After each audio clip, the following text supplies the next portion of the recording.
বন্ধুরা, আজ আমি তোমাদের সাথে শেয়ার করব বেবি কুমড়োর রেসিপি। তো এই বেবি কুমড়ো কিন্তু বেশ সুন্দর দেখতে হয়, কিন্তু দেখতে হয় সাদা, মানে খুব একটা টেস্টফুল হয় না। তো আজকের আমি এমনভাবে রান্না করব একদম টেস্টফুল হবে। তো দেখো, প্রথমেই আমি বেবি কুমড়োগুলো ভালো করে কিন্তু কেটে নিয়েছি আর জলে আমি একটু চুবিয়ে রেখেছি।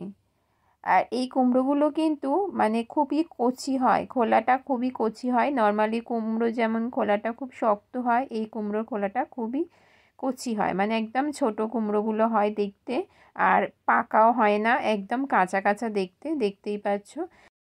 আমি দুটো বড় সাইজের আলু এইভাবে ডুমো ডুমো করে কেটে নিয়েছিলাম, আর আমি সর্ষের তেলের মধ্যে 5 ফোড়ন আর একটা শুকনো লঙ্কা চিড়ে আর আলুটাকে দিয়ে ভালো করে নাড়াচাড়া করছি। আলুটা আমি অনেকটা একদম ভাজা ভাজা করে নিচ্ছি।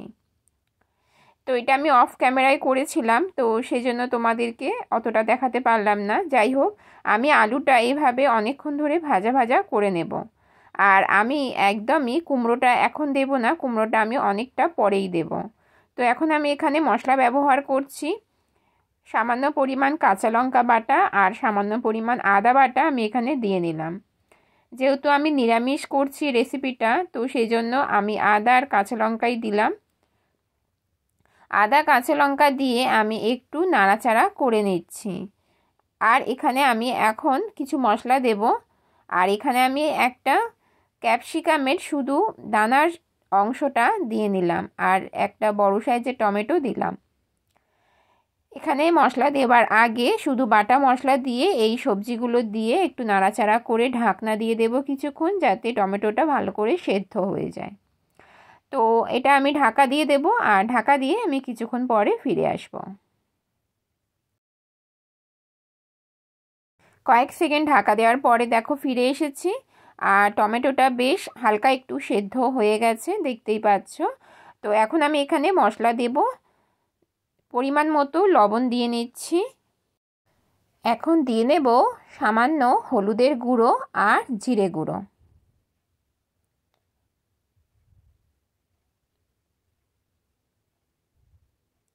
তো এই মশলাগুলো দিয়ে আমি আবারও কিছুক্ষণ নাড়াচাড়া করে নেব।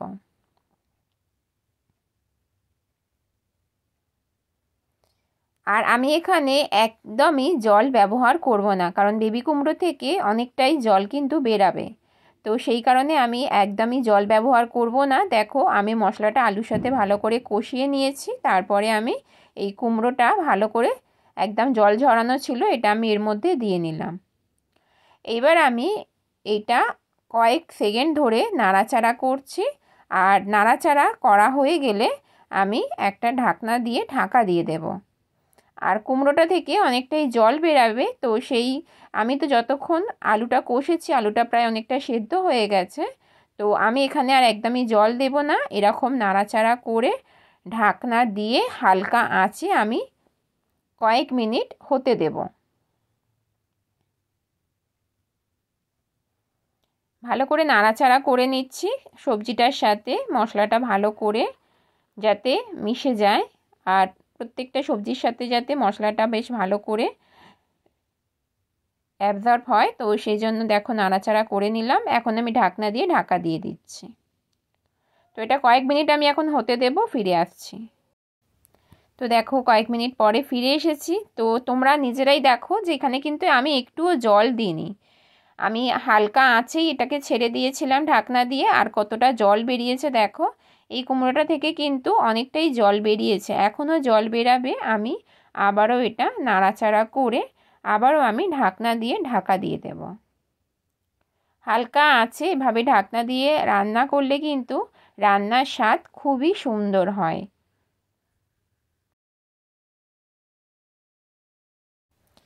আমি আবারও দেখো ঢাকনা খুলে তোমাদেরকে দেখাচ্ছি, আমার কিন্তু কুমড়ো আলু সবটাই ভালো করে সেদ্ধ হয়ে গেছে। বন্ধুরা, এখনও যারা আমার চ্যানেলটা সাবস্ক্রাইব করোনি, নতুন বন্ধু আছো, প্লিজ চ্যানেলটাকে সাবস্ক্রাইব করে আমার পাশে থেকো, আর অবশ্যই বেল আইকনটা প্রেস করে রেখো, যাতে আমি ভিডিও দেওয়ার সাথে সাথে তোমাদের কাছে নোটি পৌঁছে যাবে।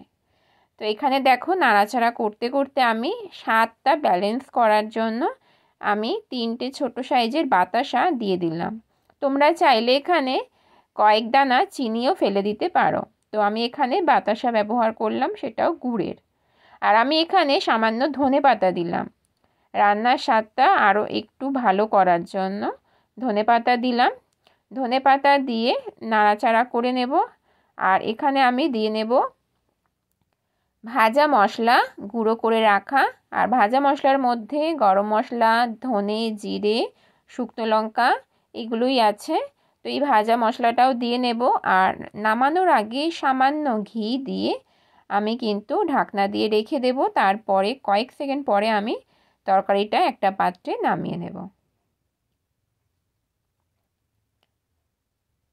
তো দেখো জল কিন্তু একদম শুকিয়ে গেছে, একদম মাখা চাকা, একদম বেবি কুমড়োর তরকারি কিন্তু বেশ সুন্দর খেতে হয়। তোমরাও বানিয়েও একবার এইভাবে। বাজারে অনায়াসে পেয়ে যাবে ছোট ছোট এরকম কুমড়ো, খুব সুন্দর লাগে খেতে।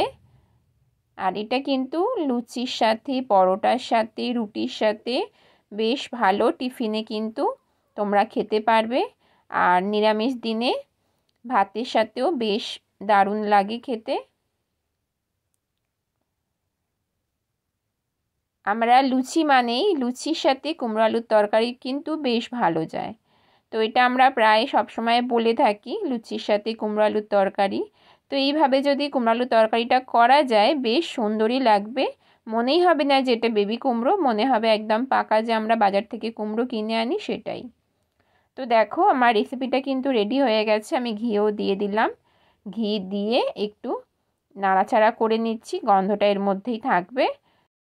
আমি এটা ঢাকনা দিয়ে কয়েক সেকেন্ডের জন্য রেখে দেব, তারপরে একটা পাত্রে সার্ভ করব।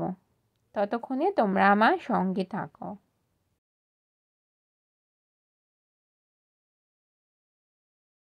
তো আমি কয়েক সেকেন্ড চাপা দিয়ে রেখেছিলাম, এখন দেখো আমি একটা পাত্রে এটাকে সার্ভ করে নিচ্ছি।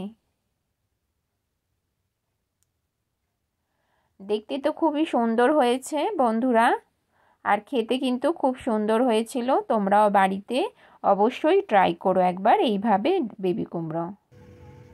বন্ধুরা আজকের আমার এই বেবি কুমড়ো রেসিপি যদি তোমাদের ভালো লাগে প্লিজ আমার ছোট্ট চ্যানেলের পাশে থেকো। আজকের মতো ভিডিওটা এখানেই শেষ করছি। টাটা।